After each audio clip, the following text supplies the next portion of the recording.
El día de hoy hablaremos sobre la matanza de Tlatelolco del 68. Para empezar, ¿qué fue el movimiento estudiantil del 68? Este movimiento fue un movimiento social surgido del que participaron estudiantes del Instituto Politécnico Nacional del IPN, de la Universidad Nacional Autónoma de México, la UNAM, y de otras instituciones educativas mexicanas, además de profesores, profesionales, obreros y otros sectores sociales. Este movimiento se conformó en la Ciudad de México como respuesta a una serie de agresiones que unos días antes había sufrido un grupo de estudiantes por parte de granaderos, el Cuerpo Especial de la Policía. Estos habían usado gases lacrimógenos para perseguir y detener a los jóvenes tras unos enfrentamientos estudiantiles. Pero primero, ¿qué fue lo que dio origen a este movimiento? ¿Cuáles fueron estas causas? El movimiento estudiantil de 1968 en México fue un acontecimiento social y político de gran relevancia, motivado por una combinación de factores estructurales, políticos y culturales. Las principales causas de este movimiento fueron la represión gubernamental y el autoritarismo. El régimen encabezado por el presidente Gustavo Díaz Ordaz era autoritario y tenía poca tolerancia. La policía y el ejército reprimían con violencia cualquier manifestación, lo cual generaba un fuerte descontento. También el abuso policial, caso de la Vocacional 5 y 2 del IPN. El conflicto se detonó en julio de 1968, cuando la policía reprimió con brutalidad una pelea entre estudiantes del IPN y de una preparatoria de la UNAM. Falta de libertades democráticas. No existía libertad de expresión ni de asociación. Los medios estaban controlados por el gobierno y la juventud demandaba más apertura política, elecciones democráticas y un diálogo abierto con las autoridades. Influencias internacionales. El contexto global influyó en la conciencia política de los estudiantes. En 1968 hubo protestas juveniles en Francia, Estados Unidos, Checoslovaquia, entre otros. También influida el ambiente de la Guerra Fría, el antiimperialismo y los movimientos por los derechos civiles. Desigualdad social y falta de oportunidades.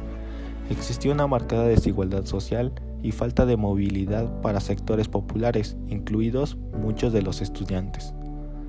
Control autoritario sobre las universidades. El gobierno intervenía en las universidades, imponiendo rectores y reprimiendo la autonomía universitaria, lo cual causó descontento. Y por último, otro factor clave fueron las Olimpiadas de 1968. México sería sede de los Juegos Olímpicos en octubre de ese año.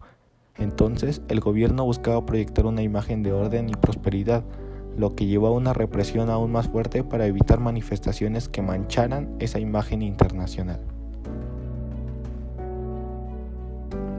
Con la matanza de Tlatelolco, ocurrida el 2 de octubre de 1968, fue uno de los eventos más oscuros del México contemporáneo. Aquella tarde el ejército y cuerpos de seguridad dispararon contra la multitud de estudiantes, profesores y civiles reunidos en un mitin pacífico en la Plaza de las Tres Culturas. Una de las principales causas fue el autoritarismo del régimen priista, encabezado en ese entonces por el presidente Gustavo Díaz Ordaz. El PRI en el poder desde 1929 mantenía un férreo control sobre las instituciones y reprimía toda disidencia.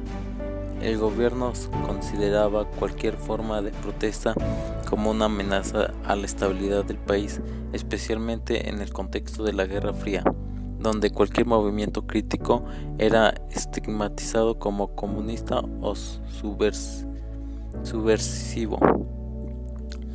Esto llevó a una respuesta violenta y desproporcionada frente a un movimiento que en su mayoría era pacífico y con demandas legítimas. Otro factor clave fue la desigualdad social. A pesar del crecimiento económico conocido como el milagro mexicano, amplios sectores de la población vivían en condiciones de pobreza, mientras que una élite urbana concentraba beneficios del desarrollo.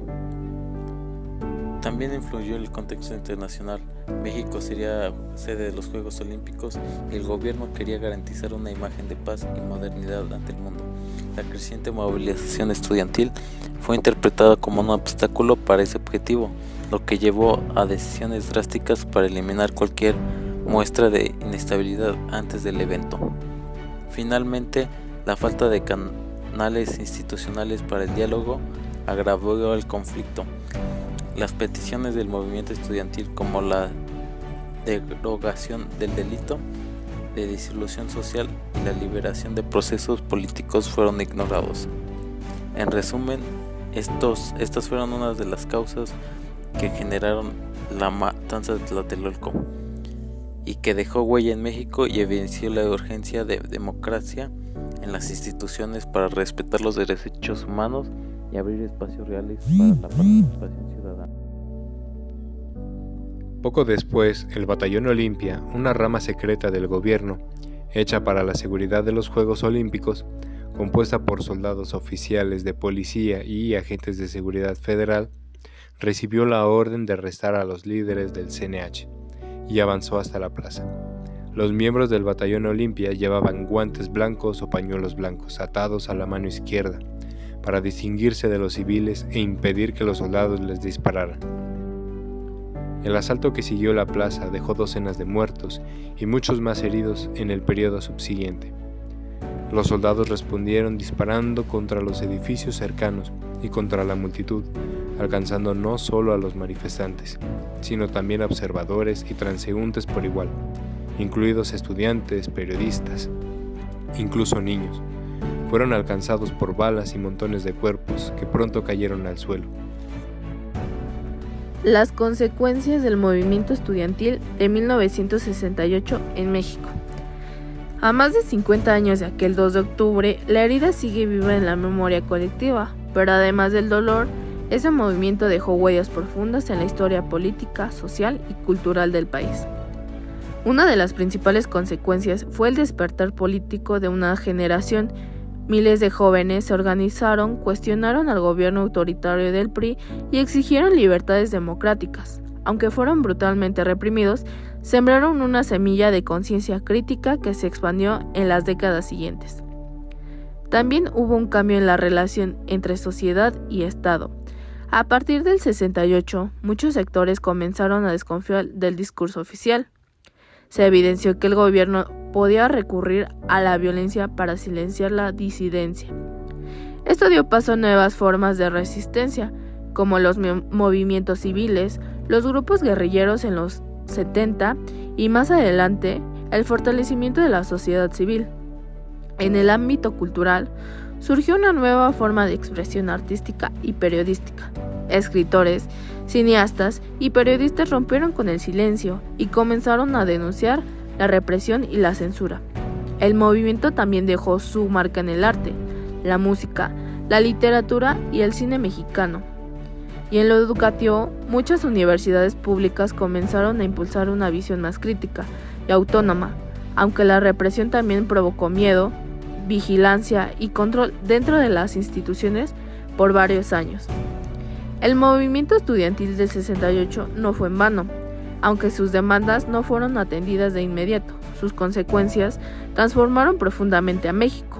Hoy, a recordar a quienes alzaron la voz, también recordamos que el derecho a la protesta, la libertad de expresión y la exigencia de justicia siguen siendo luchas vigentes, porque como se dice cada año, 2 de octubre no se olvida.